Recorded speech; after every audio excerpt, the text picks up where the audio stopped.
State and proof एबल्स test, तो ये रहा उसका स्टेटमेंट।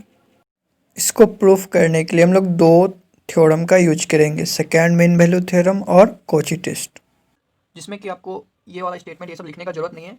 अगर आप नहीं लिखना चाहते तो मत लिखिए, ये बस समझने के लिए। मेन प्रूफ आपका स्टार्ट होता है यहाँ से।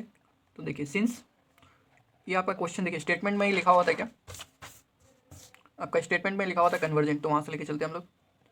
तो F X D X is convergent at X equal to infinity, ये आपका दिया हुआ है क्वेश्चन में। तो इसका मतलब क्या हुआ कि वो ए से T limit T tending to infinity, इसको दूसरे फॉर्म में ऐसा भी लिख सकते हैं हम लोग। क्या करेगा, एग्जिस्ट करेगा साढ़े एक्स जो ए से बड़ा होगा उसके लिए। इसके बाद आप फिर आपको क्या दिया हुआ है again, g x is bounded, g x is bounded है, ये आपको दिया हुआ है for all x greater than equal to a. तो इसका मतलब क्या हुआ, दिस इम्प्लाइज, अगर बाउंडेड है इसका मतलब क्या हुआ, this implies there exist a positive number के सच दैट, क्या होगा, mod of G x.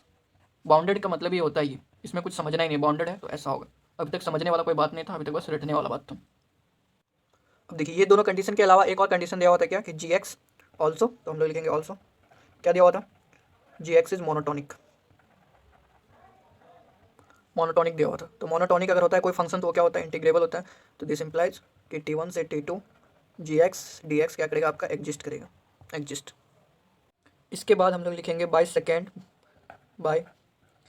Mean value theorem, by second mean value theorem, यहाँ पे नाउ लगा दीजिए, now by second mean value theorem. तो आपको शुरू में जो लिखा है थे सेकेंड मीन वैल्यू थ्योरम, ये लिखना क्यों जरूरी है ये अब समझ में आ रहा होगा आपको, नहीं भी लिखेगा तो चलेगा। तो यहाँ पे छूट गया है थोड़ा सा, इसको करेक्ट कर देते हैं हम लोग। यहाँ से अल्फा से बी हो जाएगा एफ एक्स डी एक्स।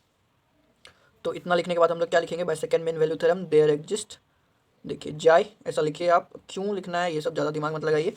यहाँ पे जो आपको हम फॉर्मूला लिखाए थे सेकेंड मेन वैल्यू थ्योरम का, बस इस पर हम लोग पुट कर देंगे, बस इस पर मैच कर देना उसको, और समझने वाला इसमें कुछ है ही नहीं। तो ऐसा लिखेंगे हम लोग, जाय belongs to T1 T2 such that, क्या होगा, यहाँ पे लिखेंगे T1, यहाँ पे लिखेंगे T2, यहाँ पे लिखेंगे एफ एक्स, यहाँ पे लिखेंगे जी एक्स, यहाँ पे लिखेंगे डी एक्स। अब देखिए जो आपको प्रूफ करना था वो इसी फॉर्मेट में लेके जाना है हमको, यहाँ पे T1 लेकिन यहाँ पे T2 लिखना है बस। अब देखिए सेकंड मीन वैल्यू थ्योरम का जो फॉर्मूला लिखा है यहाँ पे उस पर पुट कर देना हम लोग को। तो देखिए यहाँ पे लिखेंगे हम लोग, जो मोनोटोनिक रहता है वो बाहर आता है, तो जी T1 हो जाएगा, T1 से लेके हम जाय तक जाएंगे, जाय लेने का मतलब बस यही था, F X D x plus यहाँ से देखिए जाय से स्टार्ट होगा, और देखिए इसका दूसरा पॉइंट क्या है T2, तो यहाँ पे लिखेंगे जी T2, और ये जाय से जाएगा T2 पे, यहाँ पे लिखेंगे एफ एक्स, यहाँ पे लिखेंगे डी एक्स। बस सेकंड मीन वैल्यू थ्योरम का बस इतना सा यूज होना था। तो आप लिखिए स्टेटमेंट या नहीं लिखिए कोई फर्क नहीं पड़ता। अब आप दोनों तरफ मॉड लगा दीजिए और उसका प्रॉपर्टी यूज कीजिए।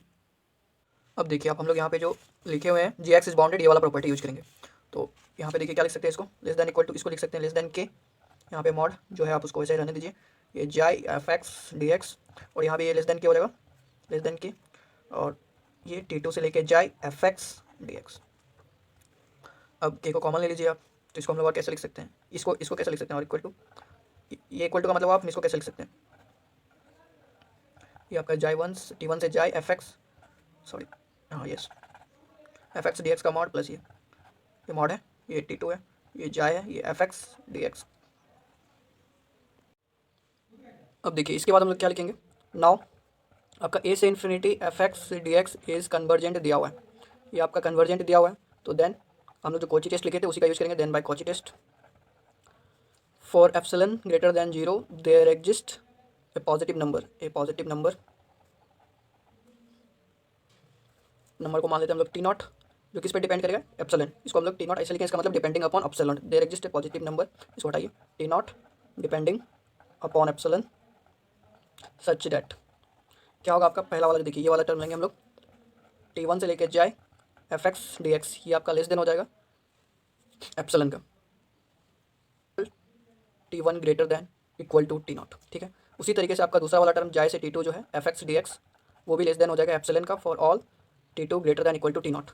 लेकिन देखिए हमको यहाँ से के को हटाना है, तो के को हटाना है तो यहाँ पे आप उस ले लीजिए एप्सिलन बाई 2 के, ठीक है, अपने सहूलियत के लिए। अब यहाँ पे यहाँ जो आया था इसका हम लोग यूज़ करेंगे। अब हम लोग इसको आगे बढ़ाएंगे। तो देखिए ऊपर में क्या था आपका, T1 से लेके T2 F X G X D x, यहाँ पे देखिए यही था, और वो आपका क्या आ रहा है यहाँ से देखिए लेस देन इक्वल टू, के, तो आपका ये वाला था, अब इसको यहाँ पे पुट कर दीजिए। ये किससे है, यहाँ पे लेस देन का साइन है तो लेस देन आ जाएगा। ये वाला एप्सिलॉन बाई 2 के से छोटा है और ये वाला भी एप्सिलॉन बाई 2 के से छोटा है। तो इसको सॉल्व करेंगे तो कितना आ जाएगा, इसको सॉल्व करेंगे तो आ जाएगा कि ये आपका, इसको सॉल्व करने से आ गया एप्सिलॉन। तो मेरे पास हो क्या गया, T1 से लेके T2 F X G X D X जो है आपका एप्सिलॉन आ गया for all T1 comma T2 greater than equal to T0। और T0 क्या था, एप्सिलॉन पे डिपेंड कर रहा था, तो डिपेंडिंग अपॉन एप्सिलॉन ऐसा लिख देते हैं हम लोग।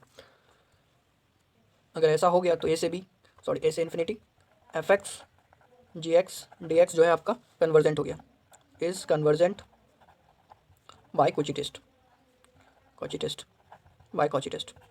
प्रूफ हो गया ये, प्रूव्ड।